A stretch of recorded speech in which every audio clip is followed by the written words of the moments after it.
Hello, I'm Dan Williams, the Media Relations Director for the City of Cleveland, and this is the bottom line up front. In this edition of Bluff, I will discuss the history of Arbor Day.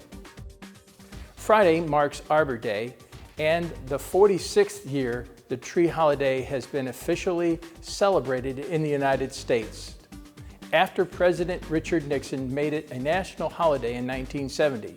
Since then, it has been celebrated on the last Friday in April.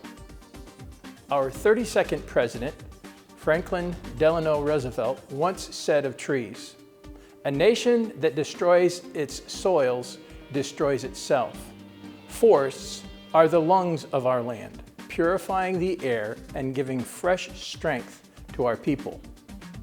The first Arbor Day took place on April 10, 1872 in Nebraska. It was the brainchild of Julius Sterling Morton, a Nebraska journalist and politician originally from Michigan.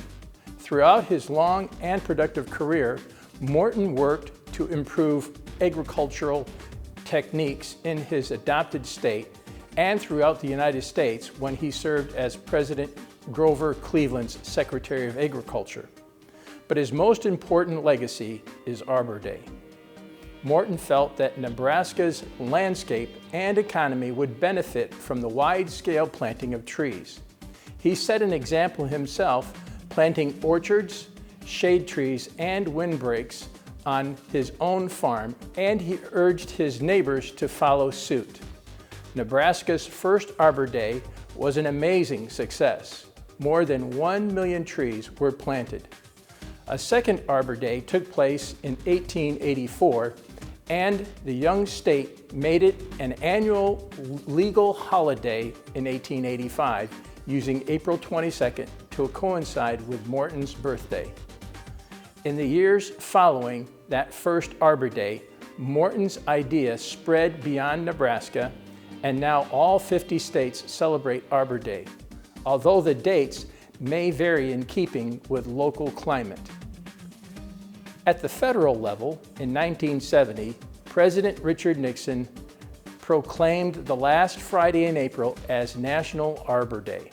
Arbor Day is also now celebrated in other countries, including Australia, and in various forms in Japan, Israel, South Korea, Yugoslavia, Iceland, and India. For the homeowner, Arbor Day is an excellent opportunity to take stock of the trees on your property and plan for the future. Inspect your trees. Note any broken branches or evidence of disease or insect infestation. Think about how planting new trees might improve the look of your property or provide wind or heat protection. Take a trip to your local nursery to see what's available and to get new ideas.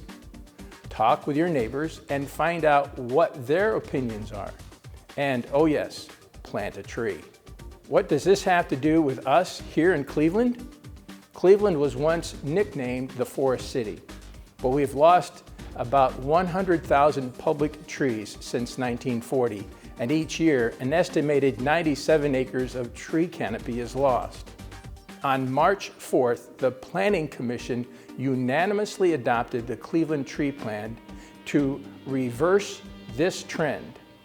The plan also received an Award of Achievement from the Ohio chapter of International Society for Arboriculture. Much of the plan's promise lies in how it was created. Instead of going it alone, the City of Cleveland formed a unique collaboration with Cleveland Neighborhood Progress, Holden Arboretum, Land Studio, Western Reserve Land Conservancy, and other stakeholders. All the partners realized early in the planning process that reversing the trend of canopy loss will require all hands on deck, working to reforest both public and private lands. What can one person do? Join us in this effort to reforest our city and reclaim our status as the Forest City once again. The bottom line, the first Arbor Day took place on April 10th, 1872 in Nebraska, and its founder was Julius Sterling Morton.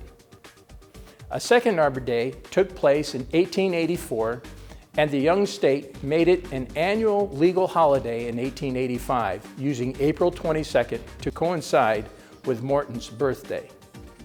Today, all 50 states and many other nations around the world now celebrate Arbor Day. In 1970, President Richard Nixon proclaimed the last Friday in April as National Arbor Day. Cleveland was once called the Forest City. We can reclaim that crown, and National Arbor Day serves as a reminder to our need and how all of us can help by joining the other stakeholders in reforesting both public and private lands. I'm Dan Williams, and this has been The Bottom Line Up Front.